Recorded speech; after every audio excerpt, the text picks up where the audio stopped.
იღბიანების მიერ გადაცებული TV პირველის ოპერატორი წინასწარი დაკავების იზოლატორშია ლაშა ჯიოშოს რეჟიმი პოლიციისათვის დაუმორჩილებლობას ედავება. თავად კი თვითმხილველთა მიერ გადაღებულ ვიდეოში ამბობს, რომ მიზეზი პოსტერი გახდა, რომელიც რუსთაველზე ჰქონდა. ვიდეო ოპერატორის ადგილსამყოფელი საათების განმავლობაში უცნობი იყო, ის თბილისის ცენტრიდან 10-მდე იღბიანმა გაიტაცა.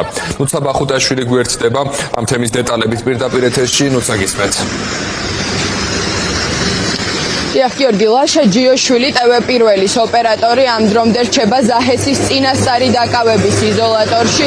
ის გუშინ ელბაქიძიდან გაიტაცეს ნიღბიანმა პირებმა, რომლებიც შემდგომში სამართალდამცველები აღმოჩნდნენ, თუმცა ამის შესახებ ლაშა ჯიოშვილისთვის არაფერი უთქვამთ. ადგილზე იყვნენ სხვა მოქალაქეებიც, რომლებიც ლაშა ჯიოშვილის გატაცებას თავიანთი მობილური ტელეფონებით იღებდნენ და აფიქსირებდნენ.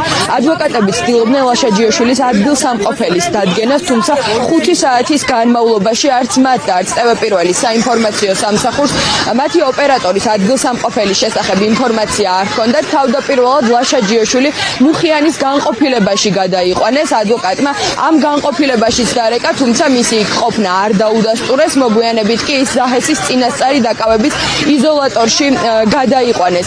ადვოკატმა ლაშა ჯიოშვილი მოინახულა გუშინ ღამე.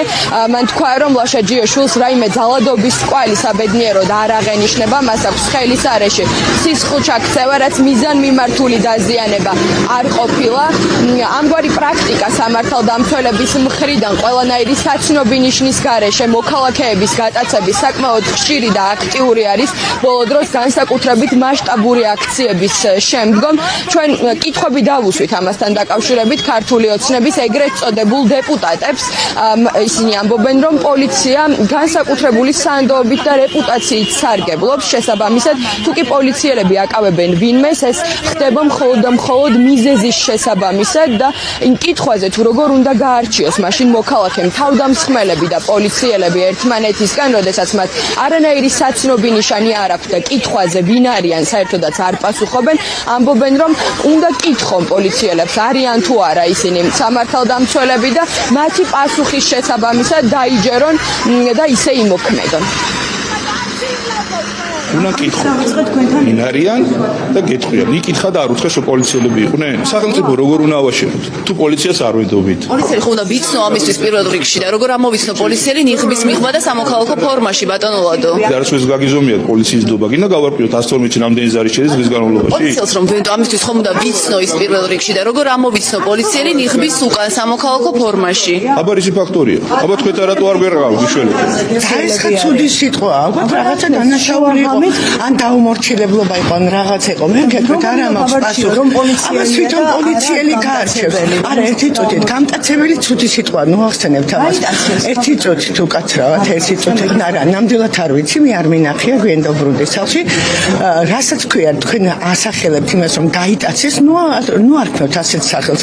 ალბათ იყო რაღაც ისეთი ქმედება, თუ პოლიციამ წაიყვანა, აუცილებლად ხო გაარკვევენ. დაველოდოთ მე, დაველოდოთ. ერთი წუთი გათენდა დილა, ერთი წუთი დილა გათენდა, დაველოდოთ რა სიტყვის შინაგან საქმეთა სამინისტრო. უფლებადამცველები აქტიურად საუბრობენ სამართალდამცველების მხრიდან მოქალაქეების დაკავების ამგვარ პრაქტიკაზე. ისინი ამბობენ, რომ განსაკუთრებით აქტიური გახდა მოქალაქეების ასეთი ძალადობრივი ფორმით დაკავება, განსაკუთრებით მასშტაბური დემონსტრაციების შემდგომ. უფლებადამცველების შეფასებით სამართალდამცველებს პირდაპირ ვალდებულება აქვს, რომ თუ კი მათ არ გააჩნიათ რაიმე საცნობი ნიშანი, მოქალაქეებს უნდა წარუდგინონ თავიანთი შესაბამისი საბუთი, რომ ისინი სამართალდამცავ უწყებაში მუშაობენ. ძალიან დიდი პრობლემაა, როდესაც პოლიციელები გამოწყობილები არიან სამოქალაქო ფორმაში და მათ არ გააჩნიათ აღნიშნული ან განმასხვავებელი ნიშანი, რომ ისინი წარმოადგენენ პოლიციას. ხშირ შემთხვევაში ეს ადამიანები არც განუმარტავენ მოქალაქეებს, რომ ისინი არიან პოლიციელები და თვითნებურად აკავებენ, რათა მათ გაუჩნდეთ შიში, რომ ისინი არ არიან მაგალითად სახელმწიფო ზედამხედველობის ქვეშ, არამედ არიან რაღაცა კონკრეტული დაჯგუფების ზედამხედველობის ქვეშ. სწორედ ესეთი შემთხვევები არის სხვადასხვა მათ შორის სისხლის სამართლის საქმეებში და თუ თქვენ მათ წინააღმდეგობას გაუწევთ, იფიქრებთ, რომ ესენი უბრალოდ თავდამსხმელები არიან და მათ აუცილებელი მოგერიების ფარგლებში კონკრეტული პირები გაუწევენ წინააღმდეგობას, ისინი შეიძლება პასუხისმგებაში იქნან მიცემულები პოლიციელზე თავდასხმის გამო, რომელიც ითვალისწინებს 4-დან 7 წლამდე, ანუ 7-დან 11 წლამდე თავისუფლების აღკვეთას. ჩვენ ხვალდაზე შეიძლება საერთოდ ვერ მივხვდეთ, ვინ გვაკავებს, ვინ გვსვამს მანქანაში, სად მივყავართ, კანონიერია ეს ყველაფერი, უკანონოა ეს ყველაფერი. ეს არის დაუშვებელი, რაც ხდება და კიდევ ერთხელ ვიმეორებ, ძალიან საშიში ქვეყნის უსაფრთხოებისათვის. ის რაც ხდება ჟურნალისტების მიმართ, ეს არის რა თქმა უნდა იმის გაგრძელება, ზოგადად ჟურნალისტებს როგორ ეპყრობა ეს ხელისუფლება. რა თქმა უნდა მისთვის მიუღებელია ყველანაირი განსხვავებული აზრი და ყველა ადამიანი, რომელიც ხელს უწყობს ამ განსხვავებული აზრის გავრცელებას ამ ქვეყანაში, ამიტომ არ არის გასაკვირი, რომ განსაკუთრებული სამიზნე ამ ხელისუფლების არიან სწორედ ჟურნალისტები და მედიის წარმომადგენლები. პოლიციის მოთხოვნის კანონიერებაზე როგორ ვიმსჯელო, როდესაც არის საერთოდ პოლიციელი ხარ თუ არა.